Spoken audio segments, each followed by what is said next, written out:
Kaze kandi bakunzi ba Kazoza FM and Web TV nizera ko merewe neza mu mingo itandukanye igisagara cyacu ca Bujumbura namwebwe mwese mudukurikiranira hakurya y'amazi kure cyane y'igisagara cyacu ca Bujumbura cyangwa h'igihugu cyacu c'u Burundi.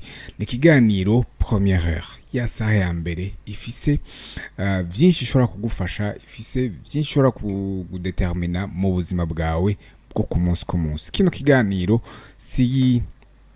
c'est pas un programme yo ku munsi kugira uyumviriza amasaha agende, ariko ni programme twashizeho kugira ku munsi uronke ikintu gishasha ushobora kwiga, ikintu gishasha gishobora gufasha gushika kuri ya ndoto yawe, kuko turizera neza uno munsi gishobora kugufasha kugira ushike kure.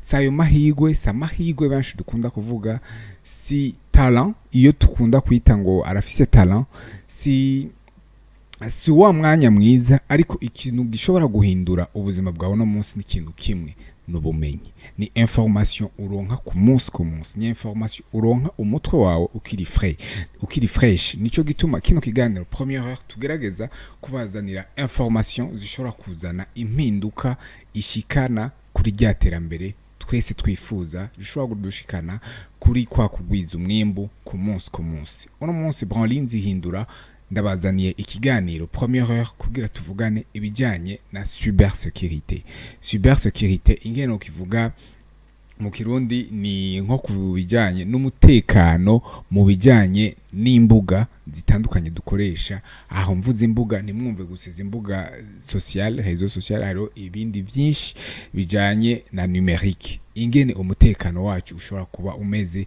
mu bijyanye n'ivyo vyose, haba mu mabanki, haba ku mbuga zacu dukoresha, haba mu bidandazo tugura biciye kuri izo mbuga, aho hose umutekano wacu umeze gute. Uno munsi ubuzima bwacu buri tellement exposé kuri izo mbuga dukorerako, kuri izo mbuga tuba exige gucako kugira turonke des services, kuri izo mbuga ducako kugira dushike canke turonke ico twifuza, canke abantu badukeneye baturonke ko. Aho hose est-ce turamenya à quoi nous sommes exposés, mbe umutekano wacu urakwiye.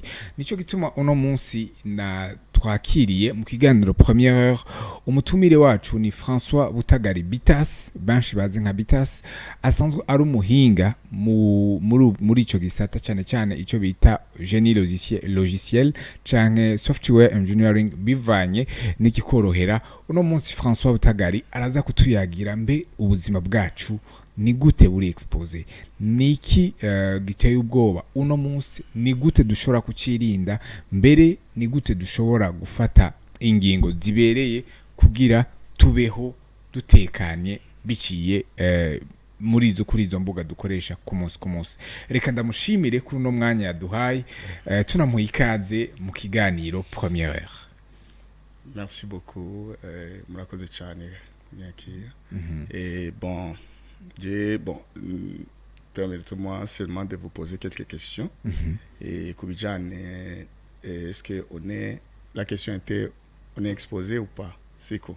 Et jewe nibaza yuko ikintu cyambere no babaza icambere na mbere, est-ce que murakoresha telefone mobile? Ego. Est-ce que murafise WhatsApp? Ego. Est-ce que murafise compte virtuel dufate nk'akarorero? Murafise le compte Lumicash canke Ecocash, ou bien Inoti n'izindi bebe please. Et donc muri ivyo rero ico nagomba kubabwira nibisaba kubura umutunzi canke urumu, donc canke urumu n'importe quel profil social yawe, nibaza yuko bien sûr que vous êtes une cible potentielle muri iyo nzira. Ego. Donc twese nimbuzi kukoresha WhatsApp, wahereye heza cyane, wahereye ku bintu twese dukoresha WhatsApp na telefone, aho deke ubifise uri exposé. Le Facebook, il y a mes réseaux sociaux. Si vous êtes bien connecté, muri yo pool nibaza yuko vous êtes une cible potentielle. Alors, qu'est-ce que la cybersécurité rero? Cybersécurité mu vyukuri uwo yumva ariko aratumviriza akavuga ati uno munsi muri première heure bariko bavuga kuri cybersécurité c'est quoi concrètement? Je nibaza yuko mu fatira karerero, imaginez votre maison murafise serire, vous avez murafise umuzamu muhira, vous voyez tout ce qui vous entoure. Et bien sûr que donc il y a toute porte d'accès munzu iwawe. C'est bien la cybersécurité. Donc ni kuvuga ingene umusuma yinjira, comment protégez-vous muri iyo nzira rero. Alors muri contexte y'iwacu nta situation ayahe dushobora kuhura nayo ashobora gutuma uwo mutekano izo system d'access zose dufise ku mbuga kuri izo system zose uvuze ishobora kubangamirwa ugasanga umuntu iyo cybersécurité yiwe nimuzanire wa mutekano akwiriye kuri izo mbuga. Boje nibaza yuko premièrement muri Ghanani vie yuanyu numérique, il y a l'accès comme Facebook, là où vous mettez vos photos et dans vos comptes bancaires, amahera mufise. Donc tout ce que vous exposez en ligne, bien sûr c'est ni yonyene rero itegeza kuba une cible pour vous. Tout ce que vous exposez, que ça soit à ma photo, que ça soit ibintu vyose biri lié avec votre vie quotidienne. Uratubwiye amafoto ariko dushaka est-ce que kugira utwumviriza yumve quelles sont les situations nibihe ibintu bigaragara ku buryo ashobora kumva neza le danger cyangwa le risque arimo nibihe ibintu bigaragara byerekana réellement uburyo umutekano wacu ushobora kubangamirwa ku mbuga. Hama turaza kugeraho dushobora kongereza umutekano ariko uno munsi comment notre sécurité en ligne cyangwa la cybersécurité en général ishobora kuba menacée via ingene dukoresha imbuga zacu. Uravuze imbuga za Facebook n'ibindi ariko wanatubwiye vya Lumikash, wanatubwiye amabanki. Ni gute umuntu ashobora kuba exposé face à ça? Bon, premièrement, reka tuje kuri WhatsApp. Dutangure kuri WhatsApp. Uravye muri WhatsApp surtout quelqu'un peut arashobora gutwara compte yawe ya WhatsApp dans 30 secondes. Bimusaba 30 secondes umusuma. Quelqu'un mal intentionné, tweet quelqu'un mal intentionné. Ashobora kurungikira un lien iri bien paramétré kugira wewe ifyonde imurungikira ikintu bita ziga security code yama SMS akacaronga SMS akaca yinjira muri konte yiwawe ya WhatsApp ugasanga ariko akoresha WhatsApp yiwawe. Imagine muce mwiyumvira ko mufise ibintu vyo donc akazi canke un groupe y'abantu muvugana en ligne abaya yinjiye muri vie wawe. Dufatire kuma transaction mukoresha nka Lumikash canke EcoCash. Kenshi usanga zirya transaction mukora nazo c'est aussi exposé. Ndagiye je fais un retrait à quelqu'un peut-être ubandanije ugira ma transaction et quelqu'un qui peut vous appeler et il se prend pour quelqu'un de Lumikash akubwira par exemple urabona jewe ndumunywanyi wa Lumikash ndumukozi wa Lumikash nabonye ko votre compte peut-être ifisi ibibazo agaca atangura kukubaza ibibazo juste pour voir yoko woba intéressé parce que ikintu cyose kijana na urgence uri muri urgence uri en danger. Ibintu vyose bijana na urgence aussi le besoin d'accéder à quelque chose que tu n'en as pas. Nk'ubu ashobora kuba muri groupe WhatsApp ugasanga barungitse ibintu vya ngo Brarudi iriko ragira promotion, vous allez cliquer ces liens pour avoir pour gagner de l'argent, autant d'argent. Bien sûr que umuntu ari muri besoin, c'est aussi l'urgence. Ugasanga ibintu vyose biri lié avec l'urgence, vous êtes aussi kenshi muba muri affecté muri Ghanani cyber attaque ego n'ivyo. Alors uratubwiye ati tant qu'il y a le besoin, tant qu'il y a l'urgence n'aba cyber criminel ni kuvuga ko barakrea iyo besoin muri twebwe kugira twumve ko ivyo batuzaniye bishobora kuza bizuzanira inyishu ku ma besoin cyangwa ma urgence d'office.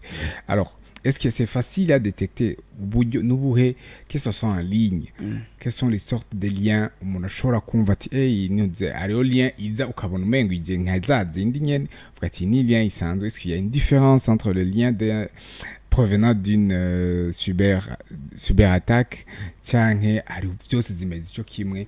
Comment est-ce qu'il y a une façon de différencier? Bon, ku muntu adafise uburambe muri iyo domaine no kuri biragoye, ariko uce wishira premièrement ni cya kindi navuze l'urgence. Mbe uri muri urgence umuntu aguhamagaye, est-ce que c'est vrai votre compte ifise ikibazo? Ico ni cyambere. Il faut aussi se méfier, c'est pas tout ce qui est de l'omicash ou bien des cocash qui est réel. Donc il faut que mon siguri, parce que quelqu'un qui t'appelle uzi ko utagira ikibazo, uzi ko donc atangorane ni mu fils. Pourquoi accepter? Ico ni cyambere. Icya kabiri naco no tanga conseil ku bantu de ne pas, parce que le mobile, il y a mobile phone, il afise ibintu byinshi cyane gose. Imagine toi umuntu arashaka kugusaba par exemple ngo umurungikire information yakurungikiye ya SMS akakubwira partage-moi cette SMS cyane fyonda iyo lien fyonda mot de passe biki ivyo byose urukura fyonda ugasanga byamugarukiseko. Ivyo rero uburi deja en danger. Niyo mpamvu nibaza yuko il faut se méfier y'ibintu biri, donc il faut se méfier des fausses informations. Ariya ma information azakakubwira ati yaganye, we wiyumvire wishire ku kibanza cyawe, qu'est-ce que tu as joué pour gagner? C'est ça. Et muri ayo mahera uyo yakurungikiye iyo lien, est-ce que lui yoba yabisindiye parce que yoba yagize iyo try? Kubera we ugiye surtout uri muri ijya groupe WhatsApp, we ugiye gukanda cyangwa gufyonda ijya nani ijya lien, tu exposes abantu bose muri kumwe muri ijya groupe. Donc ari ibintu byinshi muri iyo nani cybersécurité. Est-ce que hari duhereye kuri WhatsApp, ariko dushaka ko tunagura gatoyi, tuduga gatoyi, tuje kuri ibi bintu bijyanye n'amafaranga. Uno munsi aha mu Burundi par rapport ya ma transaction tugira, hari uburyo buhari abantu bashobora kwibwamwo par rapport ushingiye kuri cyber sécurité. Birakunda ko twumva ngo amashirahamwe aba ari sécurisé neza. Uno munsi umuntu afise amafaranga yiwe kuri Lumicash, umuntu afise amafaranga yiwe kuri IBB plus cyangwa iyo mihora yose bakorera ko ibikwishoboka ko umuntu abika cyangwa kabikura amafaranga. Est-ce que umuntu ashobora kuba exposé à ces attaques là? Quelles sont les formes aho naho bakoresha kugira umuntu ashobore kuba menacé cyangwa attaqué via ces plateformes là za ma finance? Bon, ndiye nibaza yuko niko kundi navuze, uravye neza il y a les gens mal intentionnés bari très malins, nibabura ukuntu bo accéder muri izo informations ziwanyu. Première des choses, uravye par exemple bo barafise leur façon de le faire. Ils vous appellent bakakubwira twe turabanyani ba Lumitel, peut-être muri WhatsApp bakacashira ko logo ya Lumicash pour que wewe ubone yuko uyo muntu akorera muri Lumicash. Munavyumva hajya bahamagaye, il y a les informations muri ko muravugana, urumva yuko c'est quelqu'un qui essaie d'en savoir plus. Pourquoi? Je vais vous expliquer. Birashoboka gute, ni kuvuga yuko votre téléphone ukoresha, si je connais votre numéro, je peux savoir votre nom directement. Siko biri facile mu kudetecta, benshi abayinga barabikoresha, et si je sais votre nom, je peux retrouver vos informations facilement. Ngiye no kuri Facebook, je peux trouver votre photo, ibiki byose biri kuri ku mbuga ngurukana bumenyi. Ni kuvuga yuko muri uyo mwanya déjà c'est possible, parce que j'ai ndafise informations ziwawe, ndafise numéro mukoresha, je peux tenter à maintes reprises kugira ndabashikira. Il y a le petit abantu bakoresha le petit lien logiciel akakurungikira kuri ya WhatsApp yiwawe kugira ufyonde. Dès que vous recevez iyo information, dès que vous cliquez sur le lien, il y a plein de ama exécution acha yi exécuta muri telefone yiwawe à l'interne, ugasanga ariko agira iki ariko arakontrola aca afata en contrôle tout ce que vous avez comme information muri telefone yiwawe hoho rero hajya abari ça devient facile pour umunani uyo umuntu ari mal intentionné kumenya canke kwa sesinga ama information yiwanyu urakoze aho naho reka tujye gato par rapport ya ma adresse mail et tout uno munsi baratubwira yuko iyo ufise adresse mail utara iri propre à vous ufise na mot de passe iri ikomeye bidakunda ko umuntu agira icyo akugira ko par en ligne cyangwa kuri ma plateforme numérique c'est vrai comment notre adresse mail cyangwa ivyo bintu bishoboka cyangwa comment sécuriser ayo ma plateforme numérique yose par rapport ya adresse mail dukoresha bon Jenny baza bon premièrement ego birashoboka la première des choses ari ibintu twita two-face authentication siko muri two-face authentication yo ni information shasha ni mise à jour shasha muri technologie donc yabaye à jour juste pour nous faciliter à protéger nos comptes siko ni nka karorero reka ndabaye karorero muri ko murambira via votre email parce que le mail peut être lié mu bintu byinshi byiwawe muri paiement électronique donc mu bintu byanyu by'akazi bamwe bari ama email yabo mu ma PayPal donc ya ma plateforme yose ya paiement donc iyo email yawe utagize sécurité nziza surtout ukoresheje iyo two-face authentication bon mu gifaransa je nibaza yuko double face sinzi double authentication authenticité sinzi ni kuvuga yuko iyo two-face authentication igufasha yuko ni kuvuga yuko tu as l'accès fata karorero ka un coffre-fort cyangwa fata karorero k'inzu yawe un coffre-fort urafise urufunguruzo siko cyangwa urafise mot de passe peut-être ya mot de passe winji urayizi ama umaze kwinjiza mot de passe si tu n'as pas maintenant tu ouvres déjà avec le mot de passe ugasanga ari urundi rufunguruzo rwo kugurura kwa sesinga rero hajya mahera abikwa siko c'est presque la même chose muri email non muri WhatsApp parce que aujourd'hui la plupart de nos confrères burundais barazi vyabaye surtout mu bantu bakoresha ama numéro 75 za smart kenshi baratakaje basanga yahinduye telefone et puis leur WhatsApp zarataka ariko benshi bari babizi bari muri iyo domaine baragerageje kuyiproteja ugasanga agiye ko active ikintu bita two-face authentication ni kuvuga yuko acashira ko email yiwe ni kuvuga yuko dès que le mot de passe itaza iramurungikira kuri email yiwe itaje muri muri téléphone siko parce que le réseau n'existe plus mais quand même ikimurungikira kuri email c'est la même chose avec l'email l'email urashobora kuba ufise mot de passe yawe même si benshi bihenda kuvuga ngo turafise le mot de passe ziri sécurisé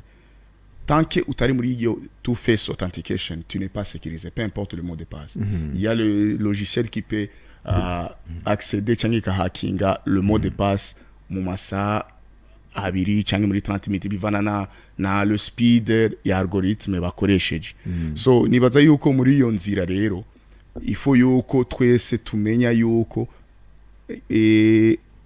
le seul moyen nziza yuko twogira ni kwiproteger avec two-face authentication ni kuvuga yuko ndafise l'accès ya mot de passe yiwanje ariko j'ai aussi l'authentication indungikira après avoir entré mon mot de passe irandungikira ubwa kabiri kambira autorisé est-ce que c'est vous exactement parce que le mot de passe n'importe qui peut tomber sur mon mot de passe ariko rero arashaka kuyinjiza amaze kuyinjiza ikirungika ijya authentication peut-être kuri telefone yiwanje ikambaza est-ce que vous êtes la personne uri kuratanta ukuyinjira parce que pour le moment avec le Google barakwerekana localisation y'umuntu ingene ariko ratanta est-ce que iyo two-face authentication niyo nziza canke niyo mu conseil bon pour le moment niyo tu conseil parce que si bien parce que muri informatique nous tous on est exposés muri cybersécurité nous tous on est exposés ariko ni vyiza yuko umuntu wese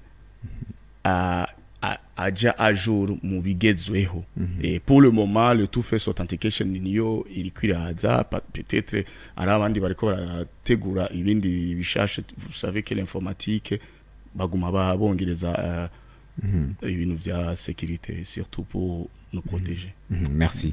Alors uratubwiye ibijyanye na WhatsApp, uratubwiye ibijyanye n'amafaranga, uratubwiye ibijyanye na sécurité kuri mail, ariko uburyo bwiza bwo kwisekiriza rero n'ama erreur kenshi abantu bakunda gukora papa. Tutangure kwanza ku ma erreur abantu kenshi dukunda gukora kuri zo sur le numérique.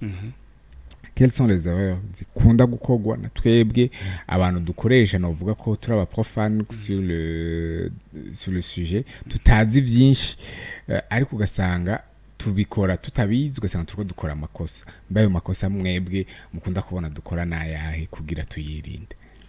Bon, ico je nagomba gufatira kuri ivyo ni kuraba kwanza surtout le profane, dufatire ni twese, c'est pas seulement le profane ariko umuntu wese agiye muri numérique turakunda kwiexposa. Ndaguha karorero, quelqu'un qui publie kuri Facebook yiwe, aujourd'hui c'est mon anniversaire, kuri Facebook yiwe ou bien kuri IG Instagram ariyo date de naissance yiwe, kuri Facebook yiwe kuri Instagram ariyo amazina yiwe yose. Ugiye kuri Facebook yiwe ariyo amafoto ya famille yiwe, par exemple sa femme, ses enfants, muravyumva. Muri ivyo dufatiye kuri ivyo nyene ucubona yuko ndiko ndi expose, ucufata rero uyumvire uyo muntu ari mal intentionné. Ikintu cyambere ugira nigi ashaka gufata te photo agakria son compte profil sur Facebook cyangwa Instagram yitiranyo namwe, basanga yashize ko tous les informations, les photos de famille. Ejo arashobora no kuza parce que muri Facebook il y a les amis proches, arashobora kubasibla bose akababwira peut-être ko fils par exemple iyo ni nakarorero ndiko ndaba ndafise ikibazo mu ndungikira amahera.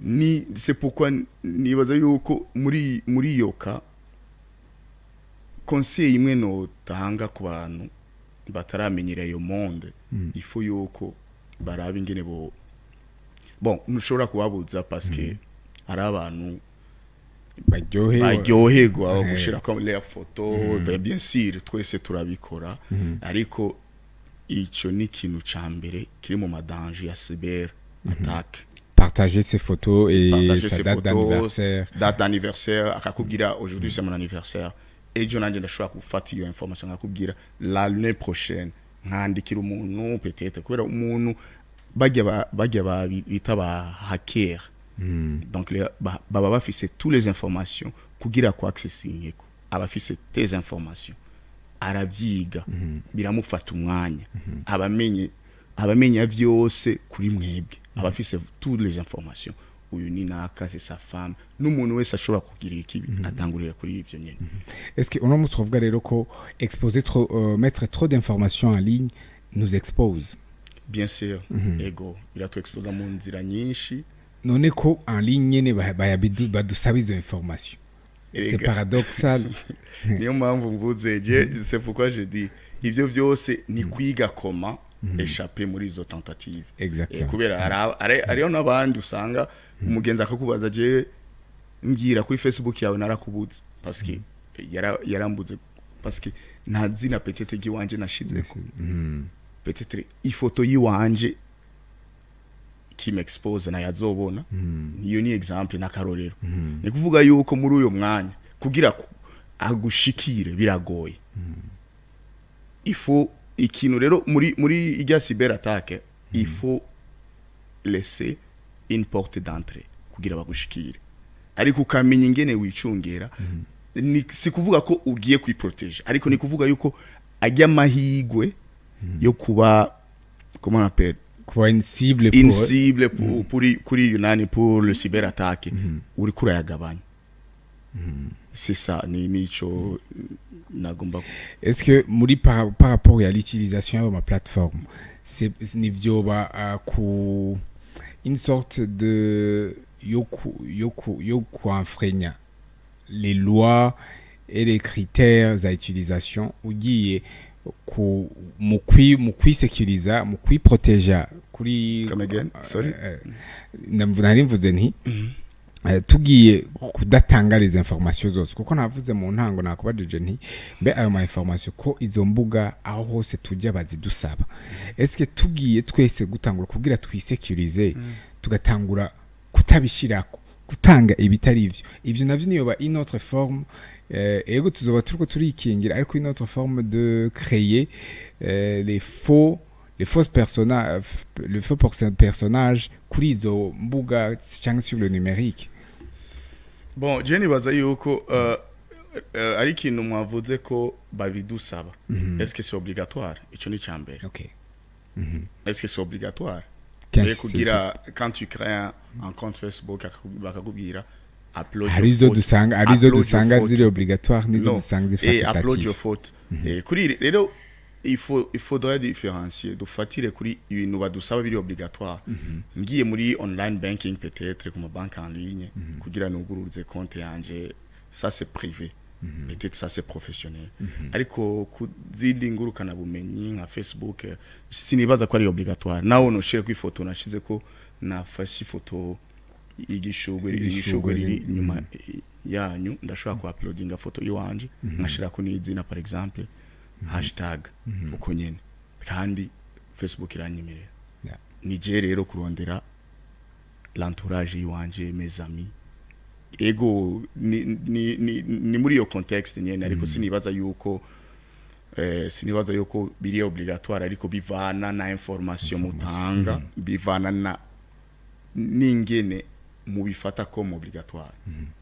Merci. Est-ce que uno munsi rero urashobora kuba uhamagarira abantu ati est-ce que donner les informations ziri zukuri aho bikwiriye ariko kuri izo mbuga réseaux sociaux rondera ukundi mushobora kwisekiriza kugira peut-être ziga information zikuri usanze utanga nko ku ma bank cyangwa mu organisation yandi usanze bafise ama plateforme numérique tanga ivyukuri ariko ku mbuga uburyo bwiza nukumenya ingene tudatanga les mêmes informations nivyo mushatse kuvuga pardon mushatse kuvuga yuko turavye akamaro ibintu bidufitiye par exemple les banques les institutions dusanzwe dukorana d'une manière professionnelle cyangwa légale turabe l'information dutanga kuri izo organisation hama turabe n'izindi information dutanga kuri izo mbuga sociale nka Facebook Instagram dutandukanye donc les informations dutanga aho hantu habiri je nibaza yuko ni vyiza yuko umuntu yikingira muri iyo nzira comme vous venez de le dire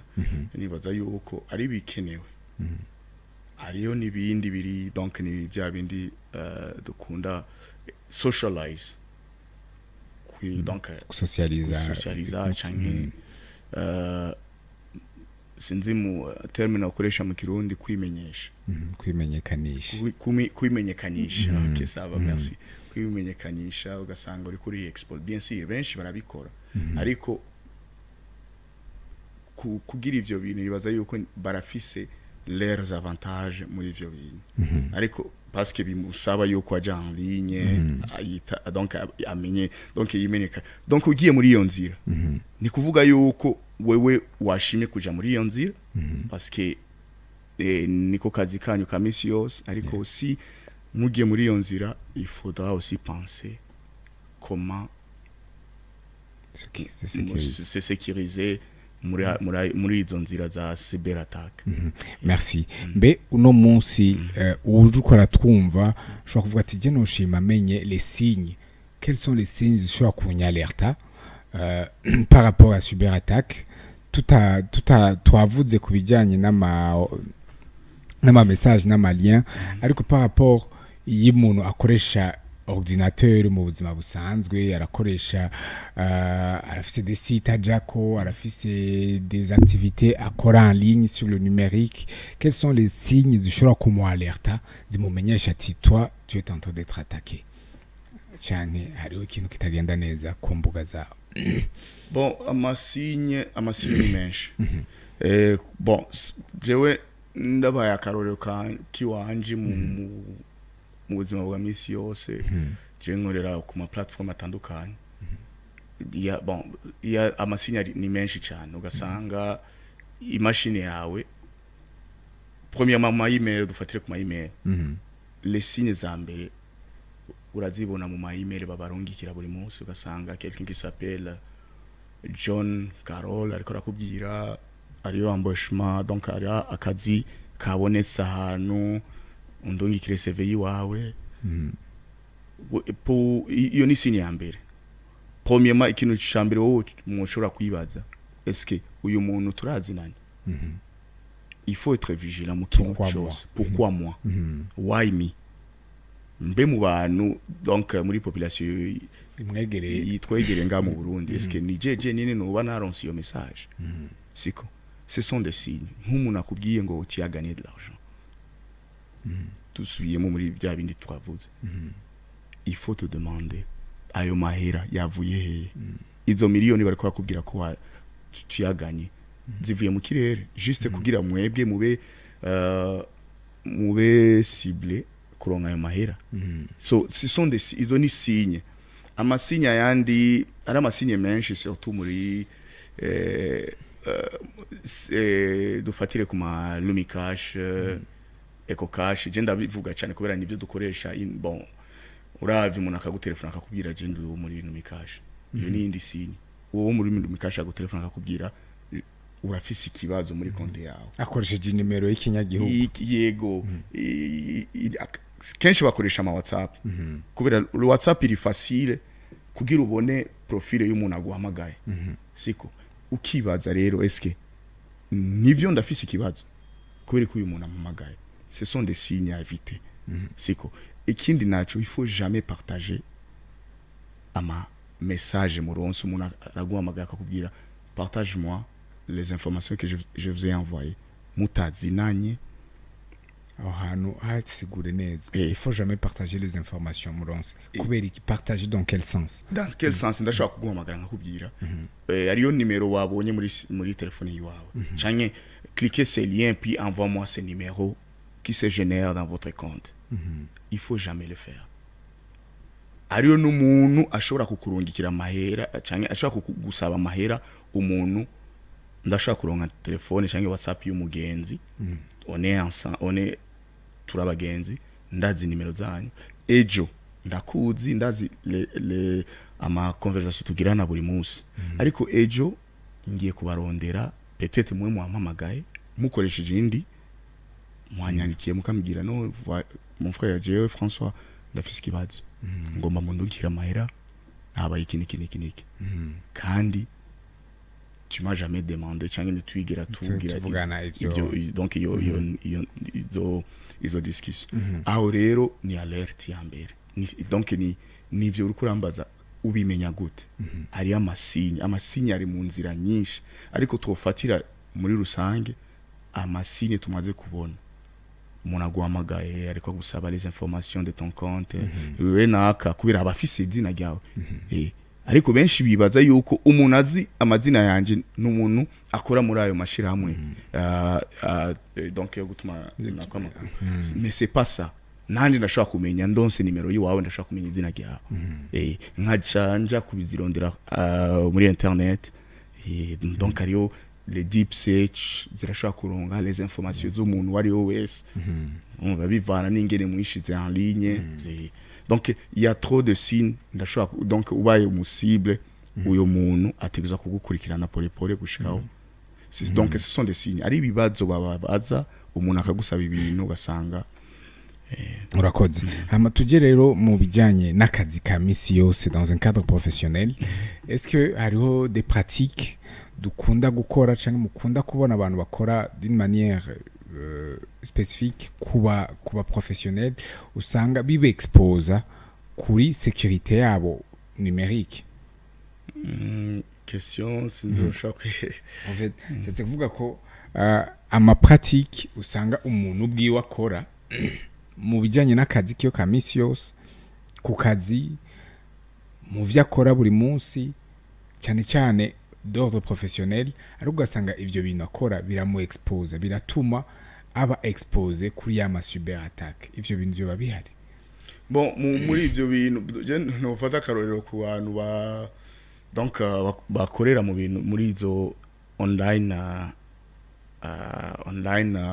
platforms bien sûr que bari expose mu nzira nyinshi parce que nakazi kabo kamisi yose nabaye akarorero hage mwavuze ko je dois mettre ma photo et tout ça aba influenceur ya créateur de contenu ni byinshi cyane et surtout premièrement par exemple ndashobora gucishamo surtout muri AI muri intelligence artificielle les réponses turonka et parce que izo réponses turonka ziva he ico ni cyambere tuzokwibaza donc ndafise peut-être des créateurs de contenu ma information zose ndazironka en ligne tu vois ayo ma réponse ça va he les recherches ziva he tout ça on est tous donc izo zose n'amasigne yo kuba expose mu kazi kamisi yose niyo mpamvu je ni bon si vyinshi no vuga mu kwisekiriza ariko nibaza yuko si benshi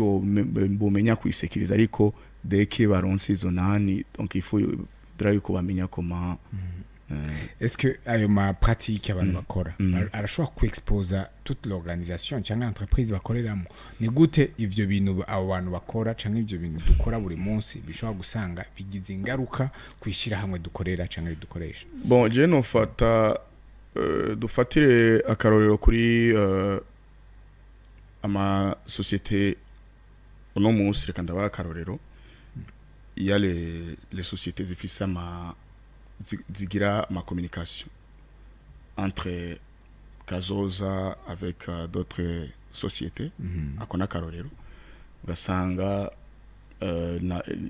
j'ai créé un compte Gmail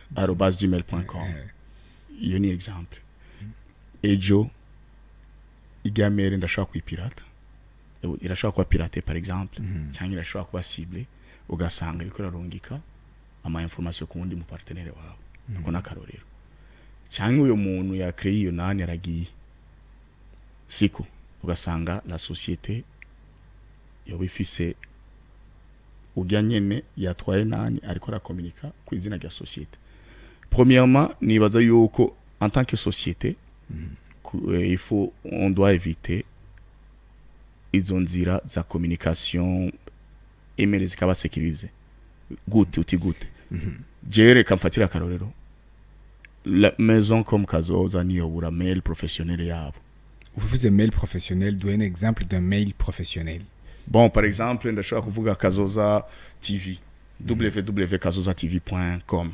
cyangwa .bi ni kuvuga yuko muri kazozatv.bi ijya ni identifier yiwanje déjà ni kuvuga yuko je peux créer par exemple françois@kazozatv.com n'umuntu wese muri communication entre donc communication yaba staff naho norungika kuri société dufate société mucho X cyangwa yose usanga uwarosevye email abona yuko uyu muntu ni Kazoza ico ni ikintu ca mbere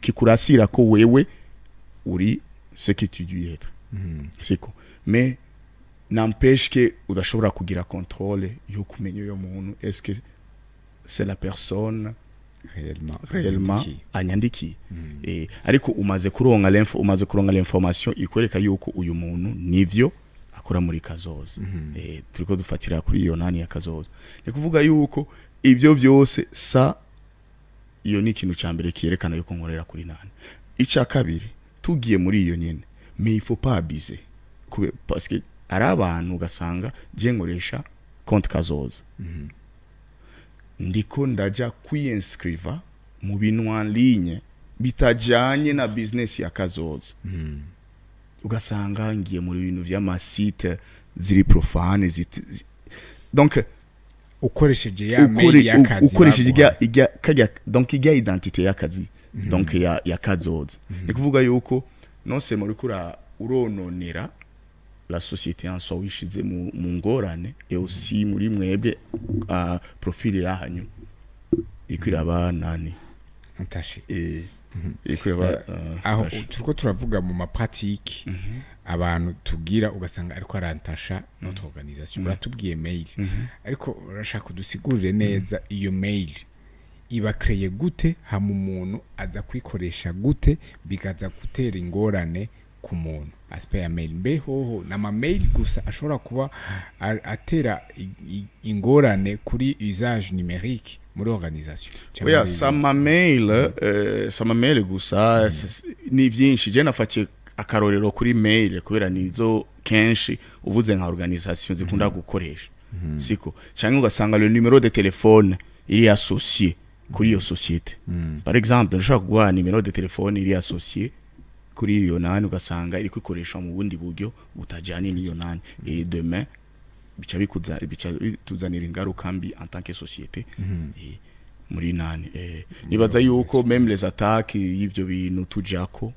avec nos mails professionnels il faut yuko tuzikoresha mu nzira nyayo tukamenya ivyo turiko turayikoresha pour éviter de mettre en danger bivanye n'ubuhinga mwebwe mumaze kubona quelles seraient les bonnes méthodes les bonnes habitudes kugira umuntu ashobore kwisekuriza bihagije haba ku mbuga ko sur les réseaux sociaux canke sur différentes plateformes numériques. Bon, merci beaucoup ikibazo je nibaza yuko umuntu mu bisanzwe tutangura on doit protéger nos comptes d'abord. Mais comment protéger notre compte avec le mot de passe sécurisé et kandi ari abantu usanga afise mot de passe qui date de 5 ans 10 ans et bon surtout muri twebwe dukoresha ama device donc ama appareil ari différent ugasanga no munsi nakoresheje peut-être nagiye gutira imashine kwa un frère à moi nakoresheje ninjiye muri compte yiwe j'ai laissé le trace de mon mot de passe j'ai peut-être sauvegardé muri ziga bita ama navigateur ugasanga nazishizemo nkagira par exemple sauvegarder ejo nkagenda ugasanga ngeze ibururi naronse donc akazi bururi ndiko ndakorera kandi nkamenya ko ndiko ndakoresha le même mot de passe or quelqu'un de l'autre côté à Bujumbura acafise accès kuri biga bintu by'iwanje alors je nibaza yuko ico ni kintu ca mbere tutegeza kwirasira est-ce que le mot de passe yanje iri sécurité gute dans les 5 ou bien la semaine passée je me suis connecté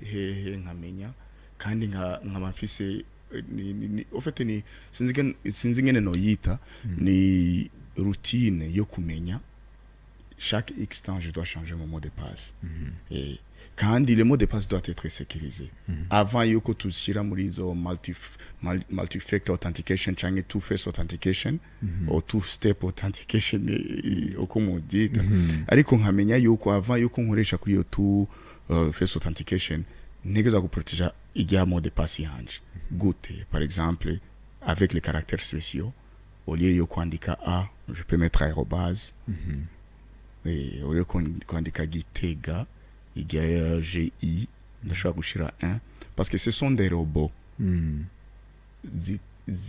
zigerageza kutwiba no mot de passe parce que les hackers bakoresha vous avez les robots non au fait aba hackers bakoresha plein de façons yo gushikira kuri nani harayigiye bakoresha les robots za AI kugira zi detecte le mot de passe alors kenshi aho zinanigwa ni mu caractères spéciaux parce que uyo ibonye arrobase ibona ko ari a uyo ibonye i donc 1 ibona ko ari i ouais change e nkashira ko 3 oui ibona ko ari et vous comprenez change gi igana ndashobora gushira 6 so ce sont des caractères spéciaux zigora ya marobo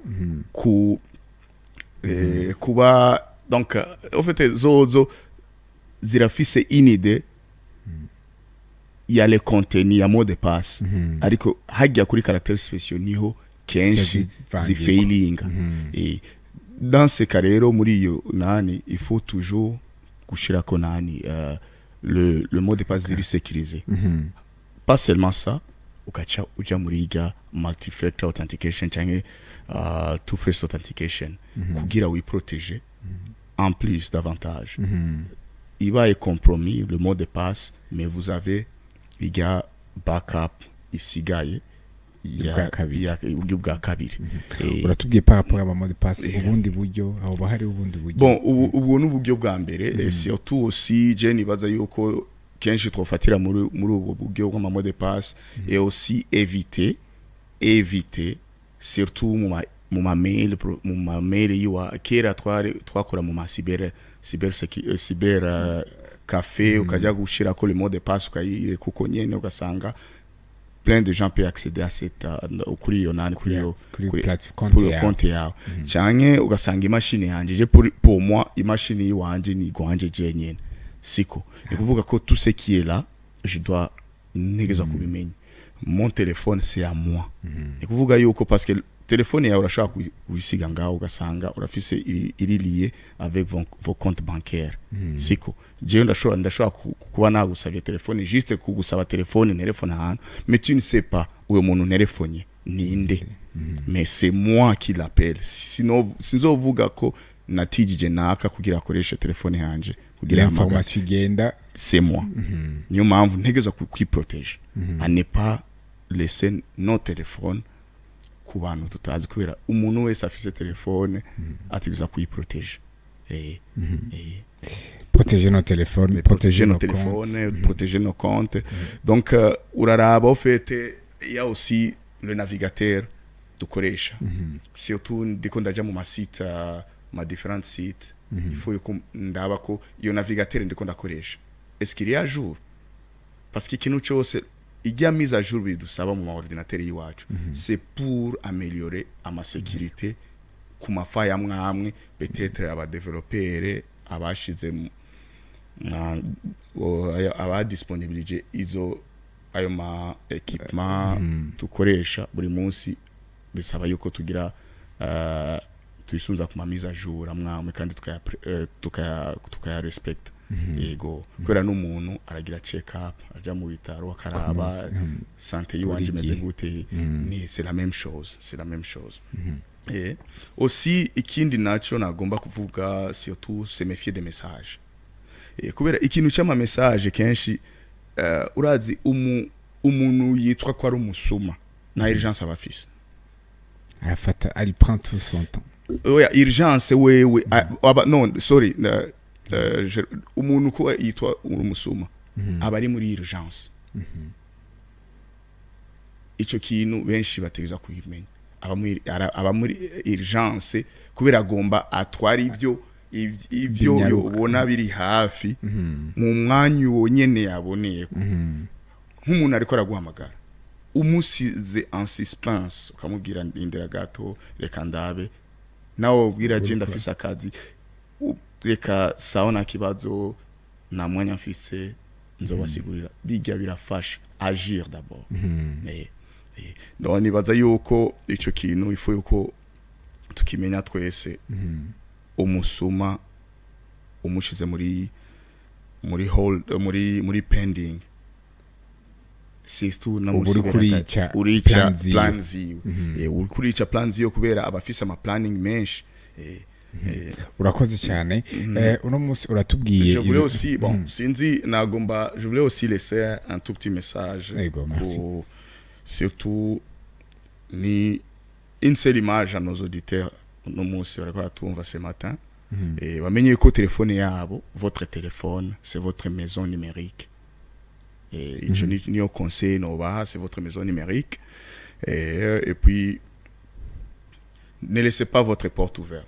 Donc parce que ni muzi qu'est-ce qui peut se passer muri uyo mwanya kubera ni byinshi no vuga ariko il faut se méfier ikintu ukoresha kitwa ikintu kitwa ko ari gwawe utegeza kugiprotéger mu nzira yose et aussi pour nos jeunes informaticiens bariko baraza donc il faut aussi apprendre à mettre à jour nos équipements surtout nos équipements informatiques, surtout sécuriser nos environnements.